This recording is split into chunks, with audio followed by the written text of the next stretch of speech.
Welcome to the viewers and learners of the Certificate in Consumer Protection offered by the School of Law, Indira Gandhi National Open University.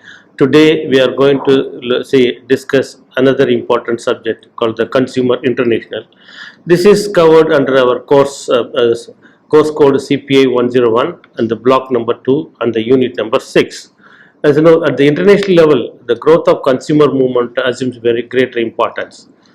The consumer movement across the globe through various consumer groups and organizations was growing very strongly in the first of the 20th century.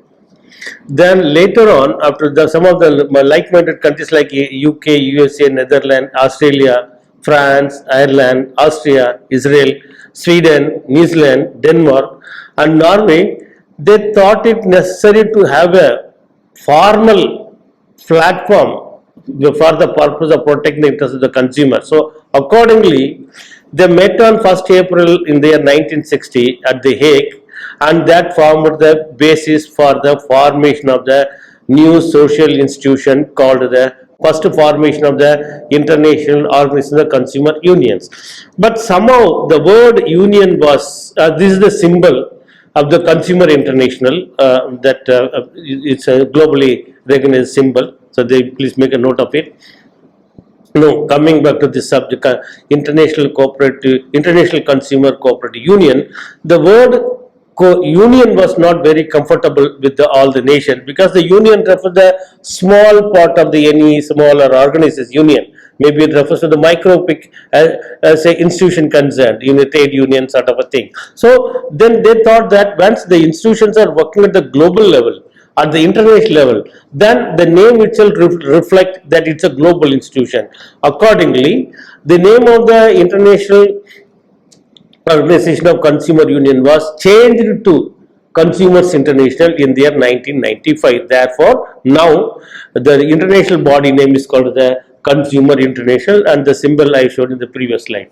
Now, today, as on date, the Consumer International acts as the World Federation of Consumer Groups that serves as an independent and authoritative global voice of the consumers. The primary job and task of this Consumer International is to fight for the causes of the consumers globally across the country. And primarily, as we discussed in some other lectures, there's a United Nations guidelines on consumer protection, and this Consumer International has taken the responsibility to ensure or to monitor or to tell the world, these bodies or the countries that they have a duty to follow this guidelines which are related to the consumer protection. That was the primary job or task of the Consumer International concern.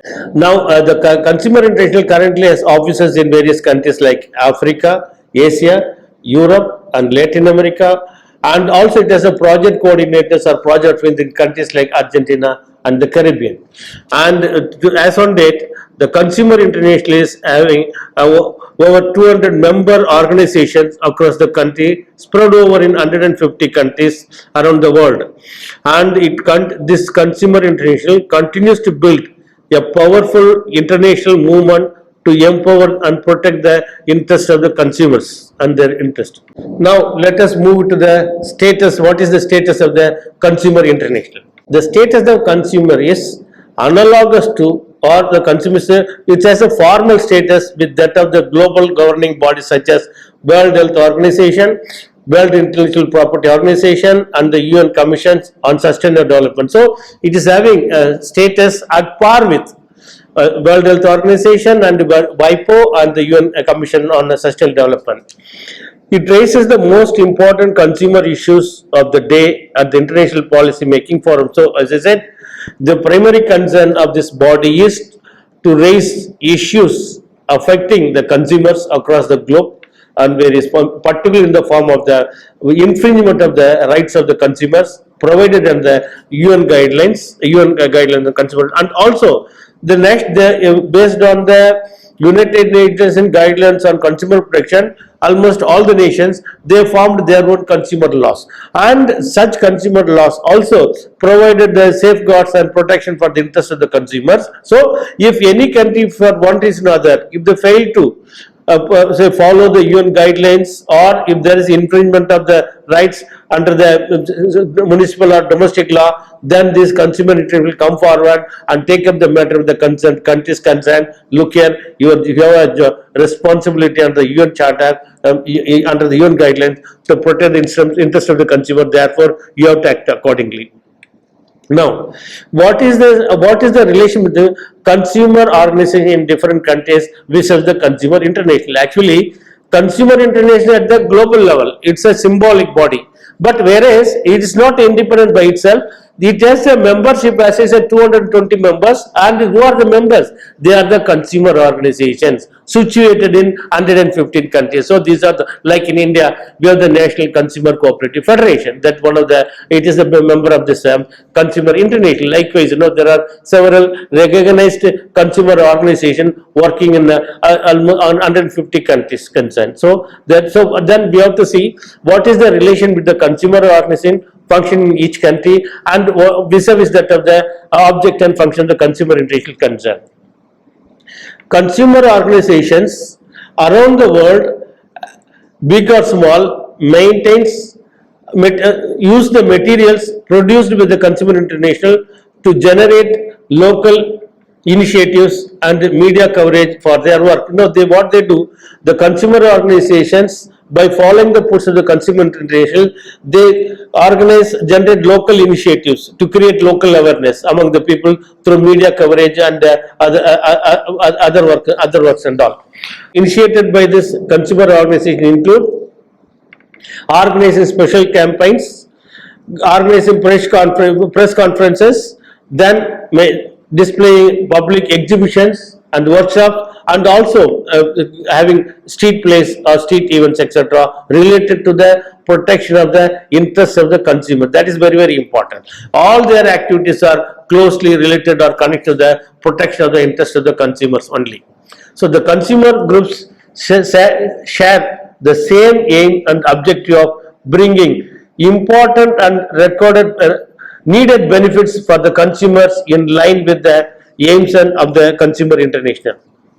Now, Consumer International seeks to hold corporations accountable and acts as a global watchdog against any behavior that threatens or ignores or abuse the UN guidelines and the principles on consumer protection, about which I referred about you. See, one thing we should understand, as I said, in our India Consumer Protection Act provided for a settlement of the consumer grievances. So any person who is affected or whose consumer right is violated or infringed, they have the legal recourse. To go before the consumer forum, consumer at the district level, state level, and national commission. But this is what the individual can take up the matter himself for his own rights. But when we talk about the consumer international, there are certain issues not individual oriented, but the group oriented, country oriented, specific related to the particular country.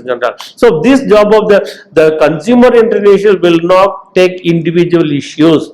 It will take issues affecting either the country as a whole, or region as a whole, or the world as a whole. So that is what the main difference that we should understand. So it seeks to hold corporations, and the global these days, all the corporations have become global. So they have the presence across the world. So therefore, individually, it may not be possible for a person sitting in Delhi or Madras or any other parts of India to fight with the global organizations like mighty organizations and all, or even person sitting in any other countries and all.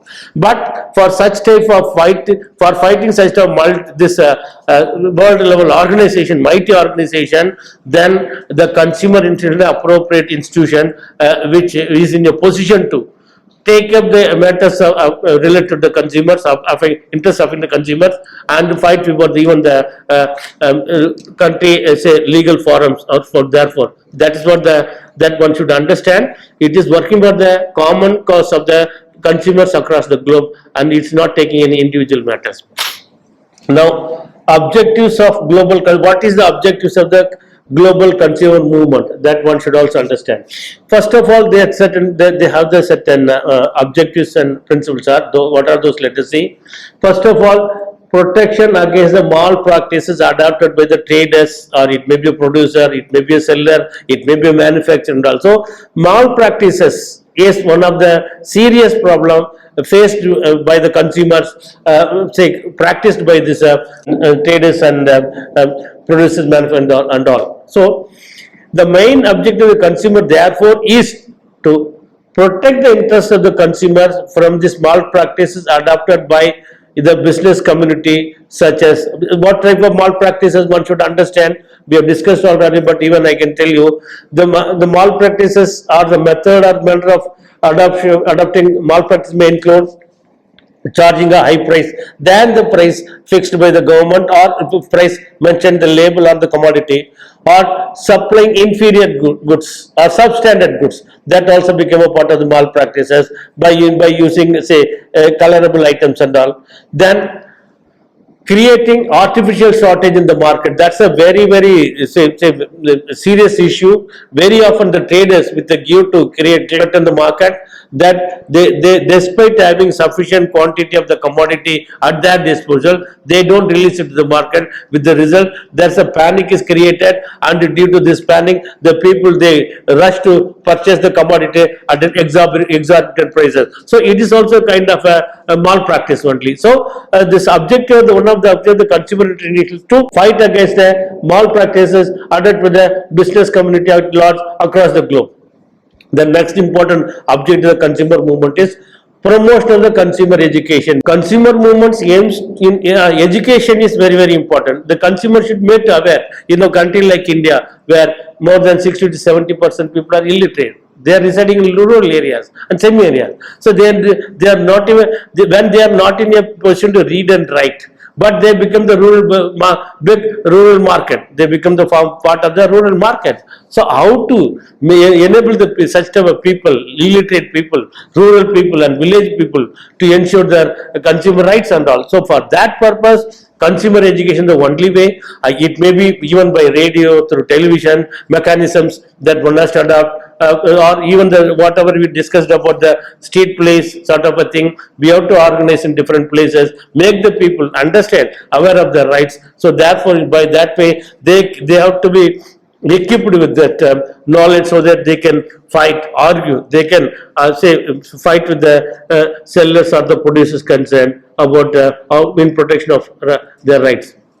Now, then, representing the consumers, that is also the consumer job is to represent the consumers, as I said, in the at the government policy making body or in the legal matters also. So the consumer protection organizations such as Consumer Guidance Society of India represents on behalf of the consumers out to the government authorities, so as to frame proper consumer protection laws and other measures to for the consumer protection. No, see, there are certain consumer protection consumer organization working in India, like based in say Ahmedabad, Gujarat, and in other parts of the country, and they they come out with a framework for even they suggest to the government what type of legal changes the law required, what type of guidelines are required, what type of these rules have to be framed. So they help,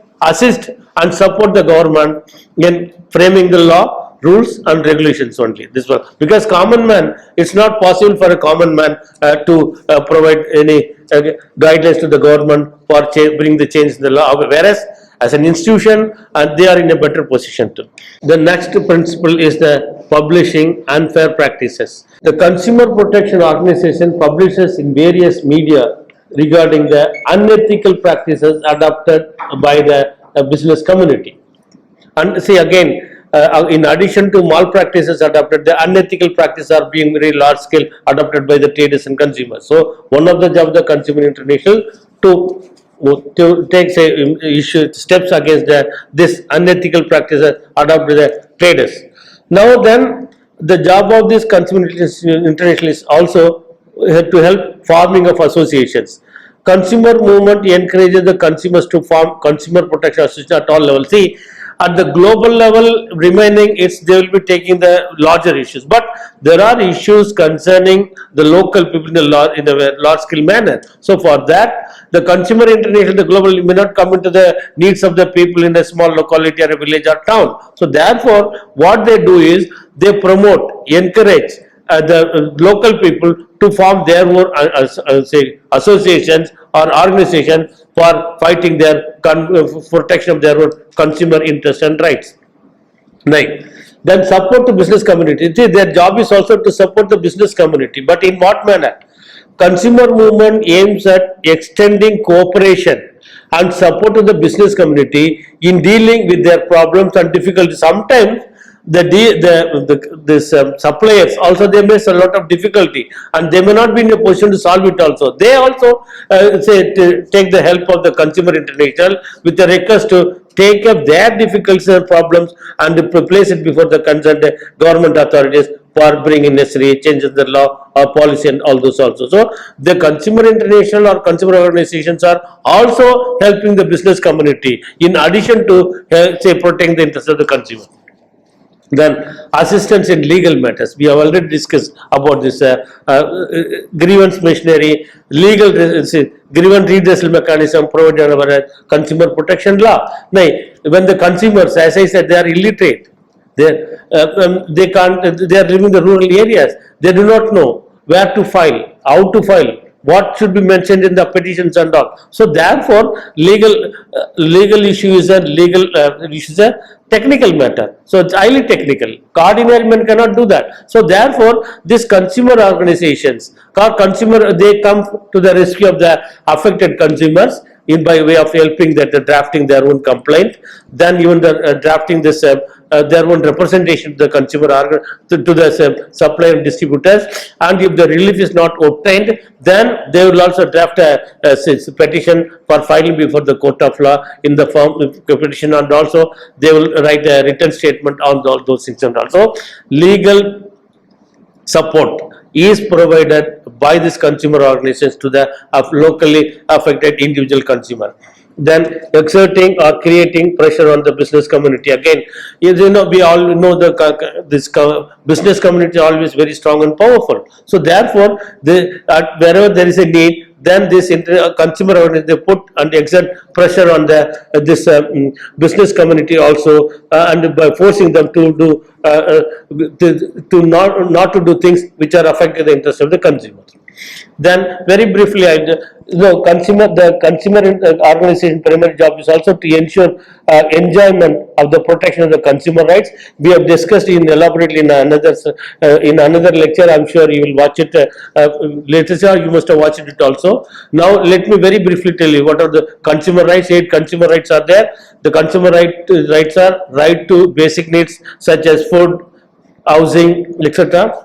Then right to safety, that safety about the products and its ingredients, right to be informed about the quality, quantity, purity standards of the commodities concerned, then right to choose from among the various available say commodities are concerned. We talked about the artificial creation of the shortage. Even now, the producer they were tacit and the shopkeeper telling that no, you please promote my product, I will give you share. Don't show your product of other brands or to the consumers and all this going. So the customer should have the right to select among the various commodities. Then enjoyment of the right to enjoyment of healthy and sustainable environment very important these days, COVID period. So we have to be very conscious that we have to maintain a good environment, and not only among ourselves but surrounding areas also, so that we can help not only ourselves but others also. The right to have a redressal. I referred about this state commission, national commission, and the district commission and all for a redressal of the consumer grievances. And the consumer education I referred about. And the most important consumer to be they have the right to be heard at the appropriate forum like policy making bodies or in other places also. These are the rights of the consumers. Now, Consumer Action Charter 1978, just what are the main features of it? I will not go through the entire thing. The main features of the Consumer Action Charter are critical awareness. The citizen must be made aware of the need to frequently question about the quality of goods and services. That's one of they have to creating critical awareness among the consumers about their own rights. Then involvement in action. That citizen must assert themselves and act to ensure that they get a fair deal from traders and the sellers. Then they also have the social responsibility, very very important. Social responsibility, citizens must act with the social responsibility, with the concern and sensitivity to the impact of their actions on other citizens, in particular in relation to disadvantaged groups in the community and in relation to the economic and socially disadvantaged sections of the society. Then also ecological responsibility, they should also, ecology is very very important along with the environment is concerned. There must be a heightened sensitivity to the impact of consumer decisions on the physical environmental, which must be developed in a harmonious way, promoting conservation, and the consumer must fight against the degradation of the most crucial factor in improving the real quality of life for the present and the future is concerned. Now, solidarity is another important tool available with the consumer organization.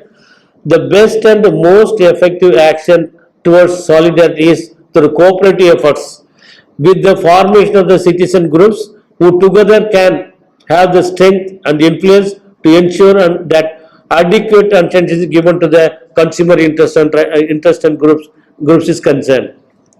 Now, there is a now there is a shift from value for money to the value of the people. Earlier, the people are more concerned with the value of the money, the price of the commodity. They are more concerned, cautious. If the price is very high, they will not go for it. But now that is not the case. Value of the money is not that important to the extent of value of the people. Value of the people is very important. Value of the people, safety of the people, security of the people, quality life of the people. These things are very ultimately great and important, even at the case of we have to pay more prices also. That's all. The consumer movement, its early stages of the development in the 1960s was concerned with value of money concept, but now broadened its missions to the value of the people. Global issues such as lack of basic needs and amenities, ecology, the behavior of multinational corporations, safeguards against biotechnology, irrational prescription of medicines, quality of life, eco-labeling of products, and the green consumerism are finding place on the agenda of the several consumer organizations, not only nationally but also globally. Producers and their products are no longer judged merely on quality, durability, performance, price, and safety of the service of commodity. Consumers are now asked to evaluate products and producers based on the three additional criteria of the three criteria of ease, that is the ethics, ecology, and equity. Now people are looking for this type of the values also, whether these things are practiced or followed by the traders also. Based on that, they evaluate the product also. Now, the Indian scenario vis-a-vis the consumer international. The origin and the growth of consumer movement in India has many similarities to that of the movements of the consumer international. In India, the consumer movement as a social force originated with the necessity of protecting and promoting the interest of the consumers against unethical and unfair trade practices. The consumer movement was born in an organized form in the 1960s.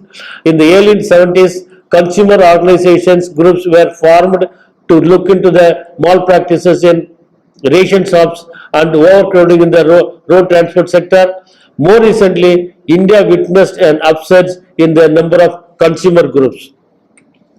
Now, shortages in the supply of essential commodities and unsatisfactory functioning of the public distribution system led activists to form consumer organizations in their towns and localities to ventilate their grievances to the authorities concerned, that is, issues related to the adulteration of food distributed through PDS, public distribution system and all.